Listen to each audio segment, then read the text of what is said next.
Hello বন্ধুরা, মোহনার দিকের আরও একটি নতুন ব্লগে তোমাদেরকে অনেক অনেক স্বাগত। আর আজ আমি তোমাদের সাথে শেয়ার করব পনিরের একটা অসাধারণ রেসিপি।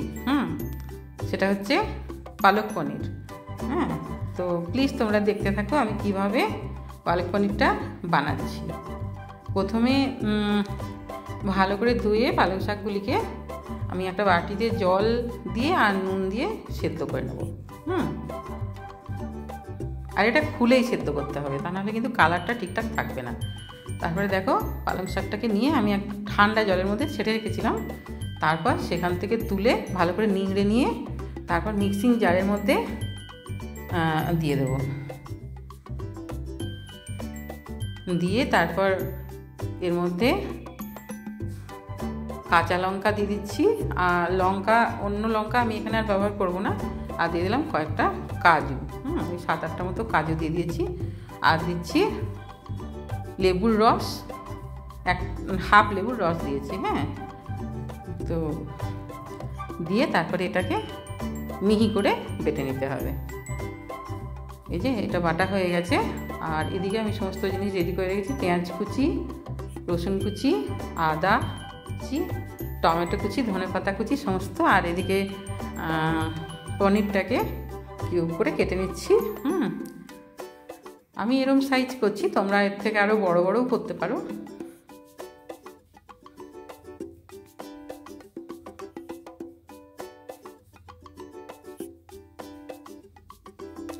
তারপর পনিরটাকে ভেজে নিতে হবে। আর পনিরটা ভাজার সময় আমি এখানে কিন্তু নুন দিইনি। এটা এমনি ভেজে নেবো, আর খুব বেশি লাল করার দরকার নেই।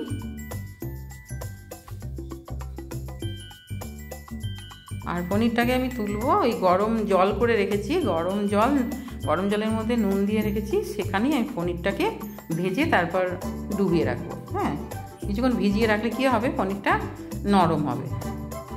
আর তা না হলে এখানে পনিরটা যেহেতু বেশিক্ষণ রান্না হবে না পালং শাকের সাথে, সেই জন্য পনিরটা কিন্তু তখন শক্ত হয়ে যেতে পারে। সেই জন্য এটাকে গরম জলে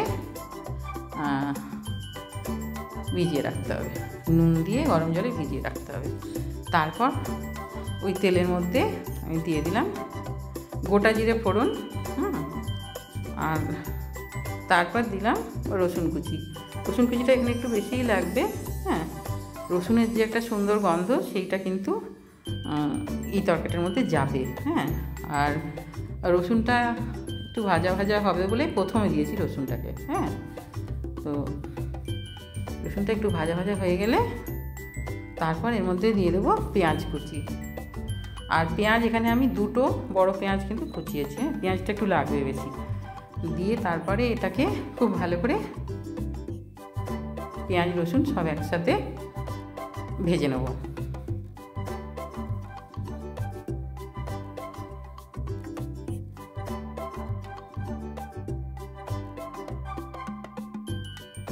এরপর এর মধ্যে দিয়ে দিলাম আন্দাজ মতো নুনটা একটু বুঝে শুনে দিতে হবে, কারণ পনির ভিজিয়ে রেখেছি আমি যে গরম জলে, ওখানেও কিন্তু আমি নুন দিয়ে রেখেছি যাতে পনিরের মধ্যে নুনটা ঢোকে।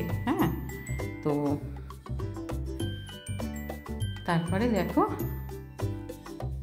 পেঁয়াজ রসুনটা একটু ভাজা ভাজা হয়ে গেলে তারপর এখানে দিয়ে দিতে হবে আদাটা আমি ক্রাশ করে নিয়েছি। এখানে আদাটা কিন্তু বাটা নেই। এবারে ক্রাশ করে নিয়েছি, ওটা দিয়ে সব কিছু একসাথে ভালো করে ভেজে নিতে হবে। আর আঁচটা এখানে মিডিয়ামই আছে।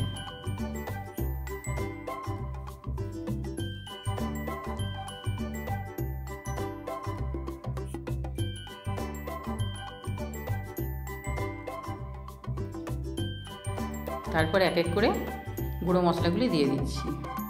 মানে জিরের গুঁড়ো, ধনের গুঁড়ো,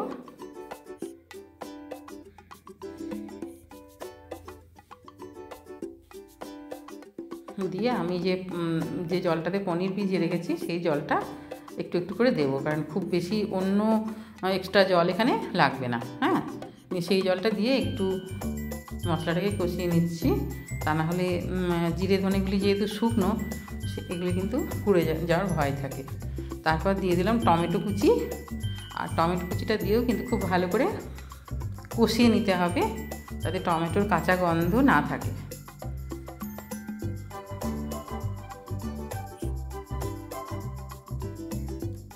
তারপর এর মধ্যে একটু জল দিয়ে তারপর এটাকে একটু চাপা দিয়ে আমি কষিয়ে নেব আঁচটা লোতে রেখে। হ্যাঁ, তাহলে কি হবে, টমেটোটা সেদ্ধ হয়ে যাবে তাড়াতাড়ি করে। হ্যাঁ, আর দেখো টমেটোটা এখানে অনেকটা সেদ্ধ হয়ে গেছে।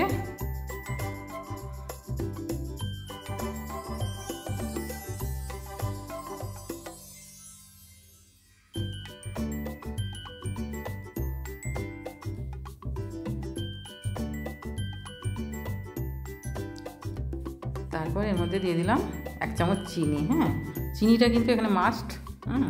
চিনি এখানে দিতে লাগবে। আর দিয়ে দিলাম গরম মশলার গুঁড়ো 1 চামচ।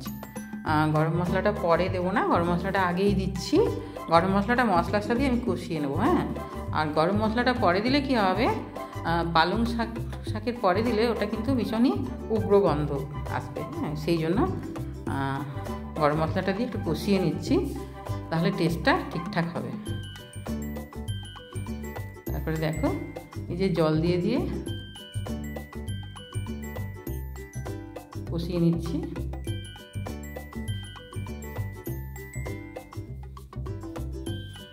ততক্ষণ পর্যন্ত কষিয়ে নিতে হবে সমস্ত মশলার কাঁচা গন্ধ চলে যাওয়া অবধি।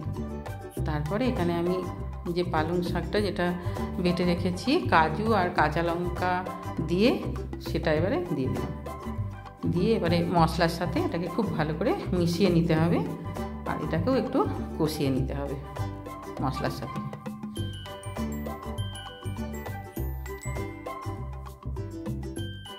আর আঁচটা মিডিয়ামেই থাকবে, আঁচটা বাড়ানো যাবে না। এইভাবে পালং শাকটাকে মশলার সাথে কষিয়ে নিতে হবে। আর আমি ওই পনির ভেজানো জলটাই একটু একটু দিচ্ছি। হ্যাঁ, এখানে খুব বেশি জল দেওয়া যাবে না, কারণ খুব বেশি জল দিলে এখানে টেস্টটা কিন্তু নষ্ট হয়ে যাবে।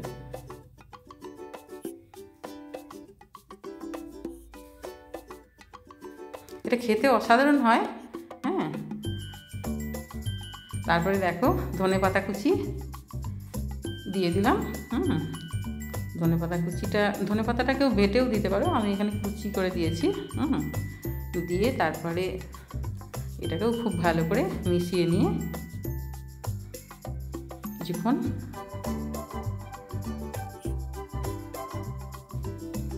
নেড়ে চেড়ে রান্না করে নিতে হবে। তারপর এর মধ্যে আমি পনিরের জলটা দিয়ে দিলাম। দিয়ে জলটা একটু ফুটে উঠলেই পনিরগুলো দিয়ে দিচ্ছি। আর পনিরগুলো এখানে নরম হয়ে গেছে, যেহেতু গরম জলে ছেড়ে রেখেছিলাম। যেহেতু পনিরটা খুব বেশি কুক এখানে হবে না, সেই জন্য পনিরটা কিন্তু আগে থেকেই নরম করে রাখতে হবে। আর তারপরে দেখো এর মধ্যে দিয়ে লো আছে আমি ওই 2 মিনিট মতো রান্না করে নিয়েছি। তাহলে পনিরের মধ্যে সমস্ত মশলার যে টেস্টটা সেটা ঢুকে যাবে। আর আমি এটা চাপা দিচ্ছি না, এটা কিন্তু খুলেই রান্না করতে হবে।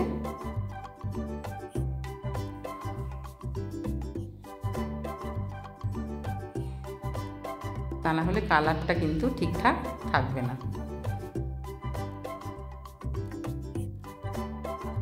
দেখো এটা এবার হয়ে গেছে। এবারে আমি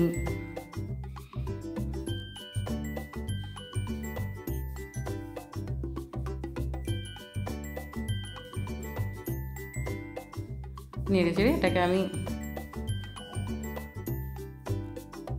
গ্যাসটা আমি অফ করে দেব। আর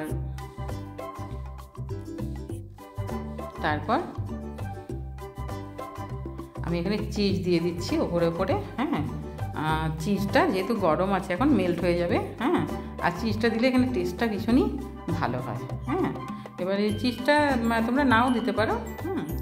আর আমার এই রেসিপিটা যদি তোমাদের ভালো লাগে তাহলে অবশ্যই একটা লাইক দিও, কমেন্ট করো। আর আমার যদি চ্যানেলে যদি নতুন বন্ধু হয়ে থাকো তাহলে প্লিজ আমার চ্যানেলটা সাবস্ক্রাইব করে দিও।